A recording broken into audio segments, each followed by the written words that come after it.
Assalamualaikum warahmatullahi wabarakatuh. Salam sehat semuanya. Oke, hari video kedua ini gitu, walaupun saya rekam di tempat yang sama dengan kostum yang sama. Oke, di video kedua ini saya mau cerita mengenai eh, memulai, cara memulai diet. Oke, saya menyarankan Anda melakukan bertahap ya. Nah, waktu saya memulai diet intermittent fasting dan keto, waktu itu saya tidak punya pola yang jelas. Cuma waktu itu hanya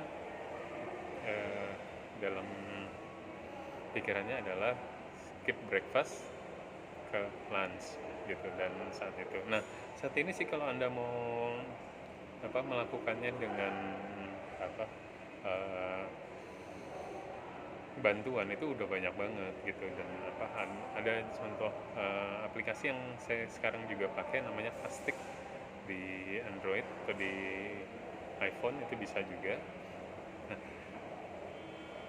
itu di situ kita akan memulai namanya puasa.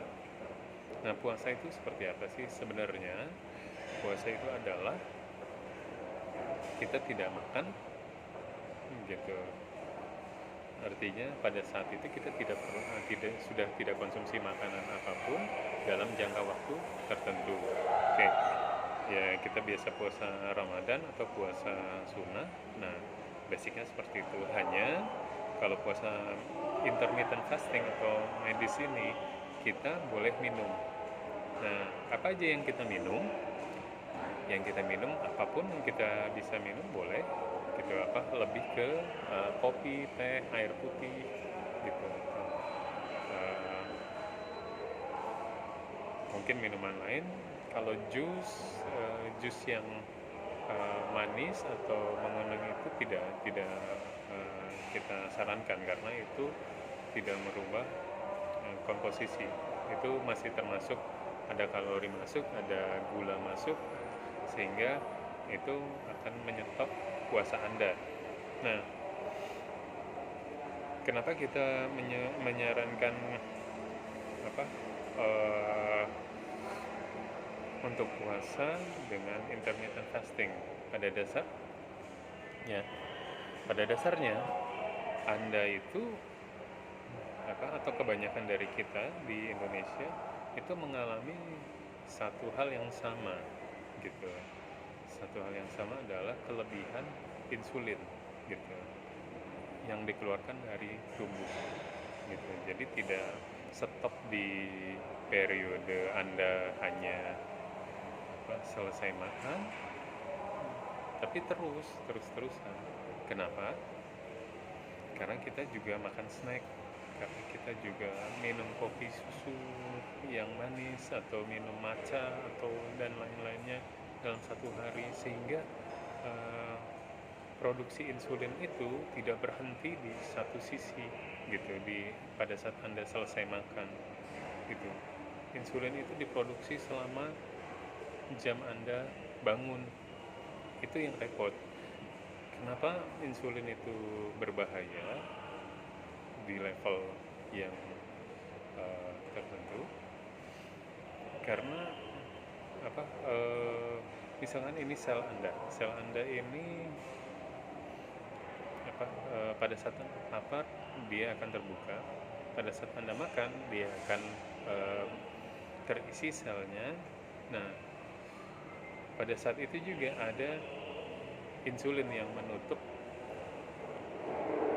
sel Anda untuk selesai gitu. Anda rasa kenyang, sel dalam tubuh ya, artinya kita udah bicaranya mikro ya. Nah, tapi pada saat Anda kelebihan insulin, pada saat Anda makan ini tuh nutup selnya gitu. Yang ada adalah di sel Anda itu ngerasa lapar, tapi ketutup karena terlalu banyak insulin. Nah, pada saat itu Anda akan lapar terus dan makan terus. Nah, pada saat itu juga insulinnya akan diproduksi terus. Nah, insulin itu tidak bisa masuk ke dalam sel, tidak bisa menurunkan gula darah Anda. Yang terjadi adalah insulin resisten. Jadi selnya menolak insulinnya. Karena apa? Karena sudah terlalu banyak gitu. Sehingga pada saat itu dia akan menyebar ke seluruh tubuh. Yang terjadi adalah Anda bukannya kenyang, Anda terus lapar, pengen makan ini, pengen makan itu, pengen. Nah, pada saat itu si insulin juga akan terus uh, merubah gula darah Anda. Kan dia itu fungsinya merubah gula darah Anda atau menurunkan gula darah Anda untuk ke normal. Nah, pada saat makan ya. Tapi kalau setelah makan dia akan merubah komposisi gula itu menjadi lemak di tubuh. Nah, lemak di tubuh itu akan disimpan di seluruh badan kita. Itulah yang terjadi pada saat Anda kegemukan. Saya bisa cerita ini, saya dulu juga beratnya 118, hampir 120. Saya pernah nyampe 123, turun, dan pada saat saya mau mulai itu 118,8. Kebayang dong gitu. Walaupun saya tinggi, tapi saya ngerasa tulang saya udah nggak ini. Pada saat saya tidur bangun itu sakit banget. Itu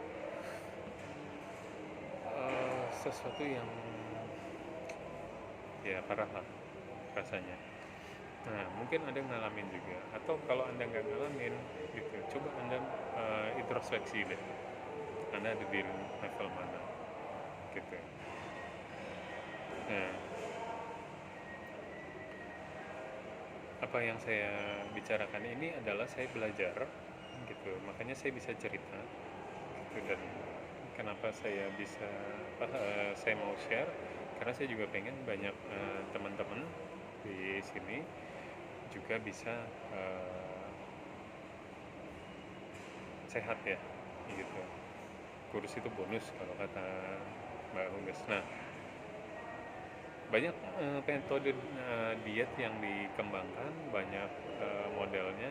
Nah, tapi saya saat ini memang fokus di intermittent fasting dan keto. Nah, Anda bisa melakukan banyak hal, cuma saran saya adalah lakukan dalam jangka panjang ya. Jangan kita hanya dalam 1 bulan terus kita ngelihat, wah saya cuma turun 3 kilo terus sudah berhenti. Nah, banyak kesalahan yang dilakukan oleh banyak orang pada saat dia memulai diet dalam waktu yang tidak terlalu jauh, tidak terlalu banyak, terus dia berhenti. Padahal di situ ada siklus perubahan tubuh yang lagi dirubah sama tubuh. Karena kan tubuh tidak bisa, tubuh masing-masing orang itu punya standar yang beda-beda gitu. Standarnya nggak sama, nggak seperti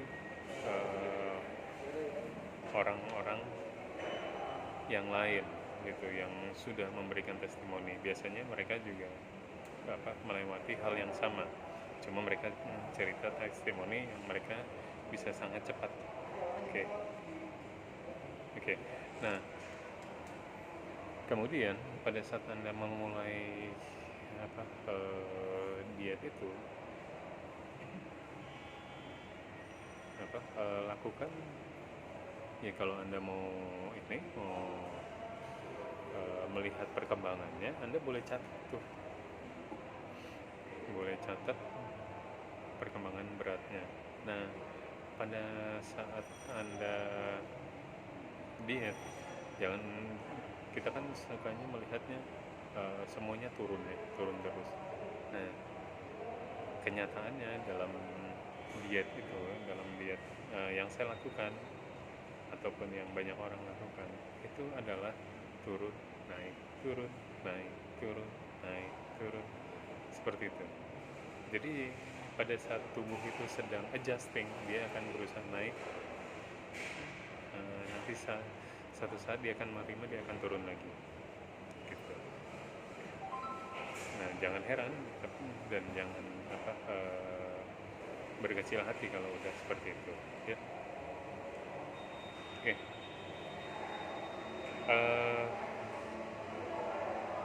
Video yang kedua mungkin saya sudahi dulu.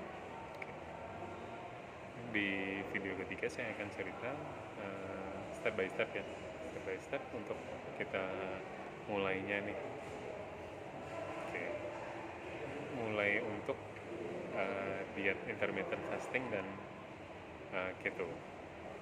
Oke, tadi kan saya cerita mengenai makanannya, terus polanya gitu. Nah, kita nanti di video ketiga kita akan cerita lebih banyak ya. Oke, terima kasih. Assalamualaikum warahmatullahi wabarakatuh. Salam sehat ya.